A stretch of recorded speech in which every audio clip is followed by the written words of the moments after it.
চিত্রনায়িকা নুসরাত ফারিয়া ক্যারিয়ার শুরু করেন আরজে হিসেবে।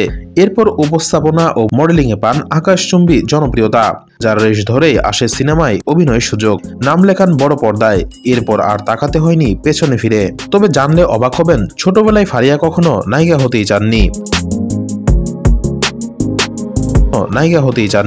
চট্টগ্রামে জন্ম নেওয়া ফারিয়া বেড়ে উঠেছেন ঢাকার ক্যান্টনমেন্টে, এখনো সেখানেই বসবাস। দাদা ছিলেন সেনাবাহিনীর কর্মকর্তা, স্কুল ছিল শহীদ বীর উত্তম লেফটেন্যান্ট আনোয়ার গার্লস কলেজ। সেখানে লেখাপড়া অবস্থায় তিনি নাম লেখাতে চেয়েছিলেন আর্মিতে।